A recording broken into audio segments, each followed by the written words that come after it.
Hello, my name's Lizzie. I'm Anglican.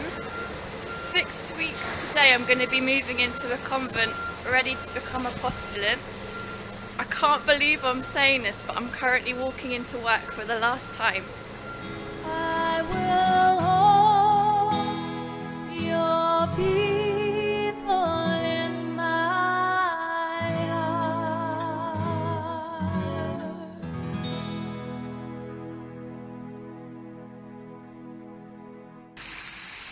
This is a very relaxing morning. Normally I'd be cleaning from 6:15, but they've got the new cleaner starting today, so I don't have any cleaning at all to do this morning.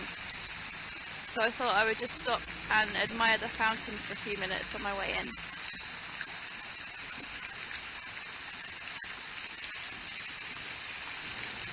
Here's Town Hall Square. And then here's the Methodist church that I was cleaning in and where the street pastors have their desk.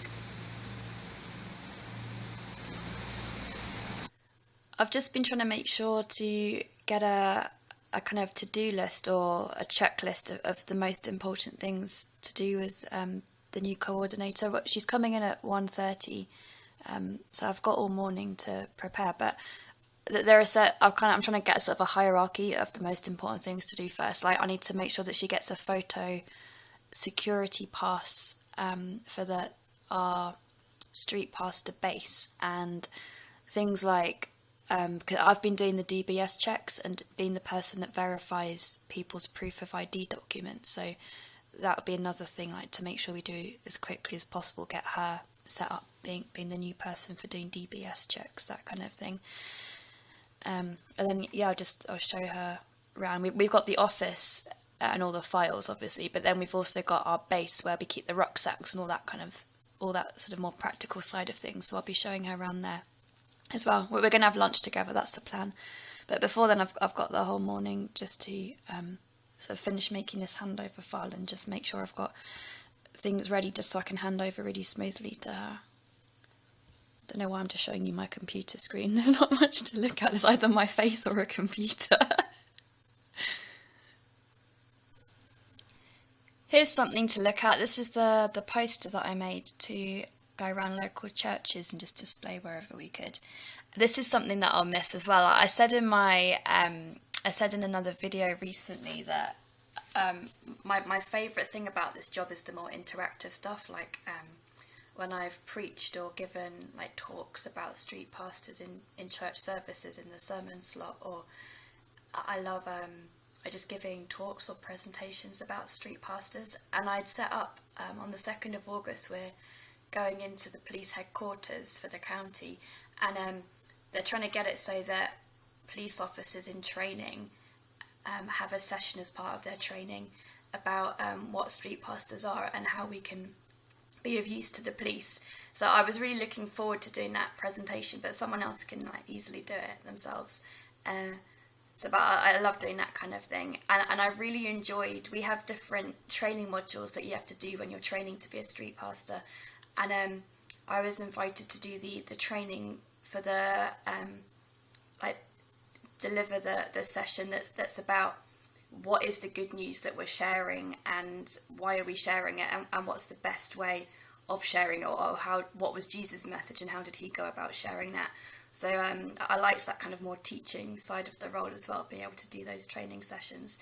But another thing that I really like is anything creative. So I've loved designing posters, the business cards that we give out, leaflets that we give out. I made a homeless information sheet with a map to give out. We have a leaflet, and I was able to write something for the back page of that, which I really enjoyed. Like the website, sort of choosing what to name the different pages and what to put on those, and the Facebook. I love that kind of creative stuff as well. This is why I love this job, because for a start it's about mission and evangelism, and it's ecumenical as well, and it's about showing love in action, and I absolutely love anything to do with that. But it's such a varied job as well. That's why I've really loved it. It's almost 8:15, time to run across to the cathedral for the Eucharist or Holy Communion. There's a big Bible reading plan that millions of Christians around the world use, aka the lectionary, so that they're reading the same Bible passages on the same day. So because I go to the Holy Communion service every day, I like to read when I get up the Bible passages that are going to be used in the service. So as a way of like preparing for the communion service, but also like linking in with all those millions of Christians around the world. But today's St. Thomas Day, so I was reading the passage where the disciples are saying, "Oh, we've seen the risen Jesus," and he's like, "Oh, I don't believe you." And then Jesus appears and says, "Well, see for yourself. Like, actually touch me." And I thought that's such an example of what street pastors do. Like, we're basically going out into the street saying, like, we saying to people, we've seen Jesus, like, we've met Jesus, we've experienced Jesus firsthand, and people in the streets are saying, well, we're not sure we believe in Jesus or Christianity. And we're basically trying to give an opportunity to say, well, see for yourselves, like, touch Jesus, have a concrete experience or example of being loved or cared for practically. So yeah, so that's something I noticed there. How that story of St. Thomas links with street pastors. Anyway, I'm going inside now. Nice morning, the sun's come out. Send us out in your name to love and serve you in your world. If you can hear noises outside behind me, it's the new cleaner. To spare any confusion, I was a volunteer street pastor going out overnight in the city centre. I was one of those for about 5 or 6 years, and that's what I stopped doing a few months ago. But I've continued to be the street pastor, like the one person that's paid to do all like the behind the scenes, more office side of street pastors. So that's my job that I'm now ending. And strictly Friday was my last day at work, but today is Monday, and I'm just doing a handover day with the new coordinator, because we need to kind of cross paths somehow to do a proper handover. So I'm coming in for the day to do that with her. She's coming in after lunch. But I thought that the AGM that we had in April would be my last time seeing all the street pastors, because we go out in teams on a rota system. It's so rare that we're ever together in the same room. So I made a couple of videos on the day of our AGM, sort of entitled something like Street Pastor Farewell, because I honestly thought it would be the last time I saw everyone.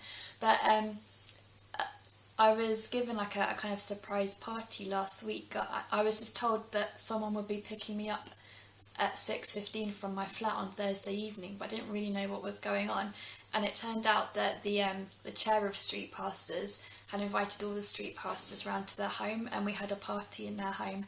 So it was nice to see so many of the other street pastors in the team. There are about 20 of us all together, all from different churches and background, like traditions. 1 second. Hello. Hiya. Sorry, that was the new cleaner asking me some questions.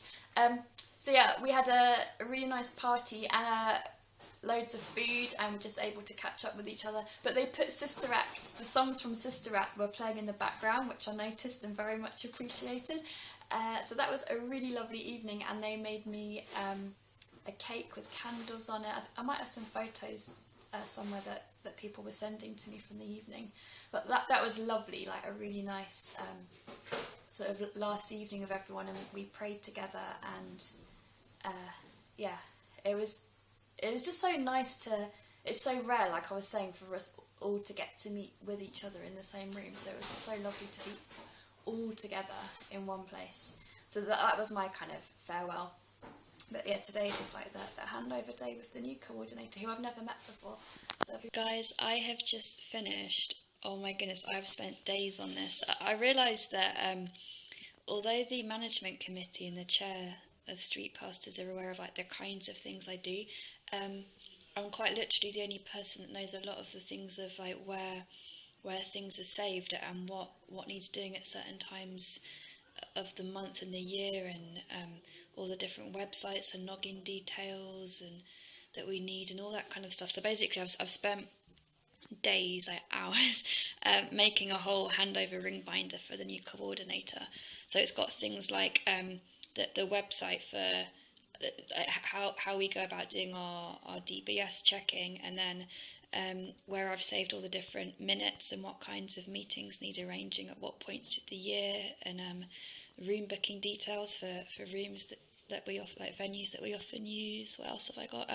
The whole process of how do we get someone from being interested in being a street pastor all the way through all the different letting them, invite them to try it out, and then doing all the training modules. So what training do they need, and how have I been logging it all this time, and then all the different contact details that she might need, like with the police and the city centre CCTV and door staff and that kind of thing, and then all the different things that I've been doing at different times of the year. Like there's monthly reports I've got to do, and a bi-monthly news bulletin, and quarterly and annual reports and that kinds of stuff. Then I've passed on things like I'd found a way of getting wholesale flip-flops, so just handing over things like that, just to save a lot of time, if I just let her know like the people I've been getting those from. And there's loads in here, but I just thought I'd share that moment with you, because I've spent days on this folder and I've finally finished. But I just hope that makes, I'm sure she's extremely competent, but I just hope, like, just giving her exact email addresses and letting her know where I've saved things on the computer, and making sure everything's up to date for her, so at least it saves her a lot of time in her first few weeks. I've been carrying these keys around for about 5 years now. And the time has come to finally separate them and hand. All of these are my work keys, and even one of the cleaning keys I've already handed in, and then these are my flat keys. So and I've been carrying this on my keyring as well for years. But the time has come. You can witness this moment to I'll hand this in obviously, but all of these keys are handing over to the next person, and I'm now just left with my little flat keys. I'm going to feel so light now.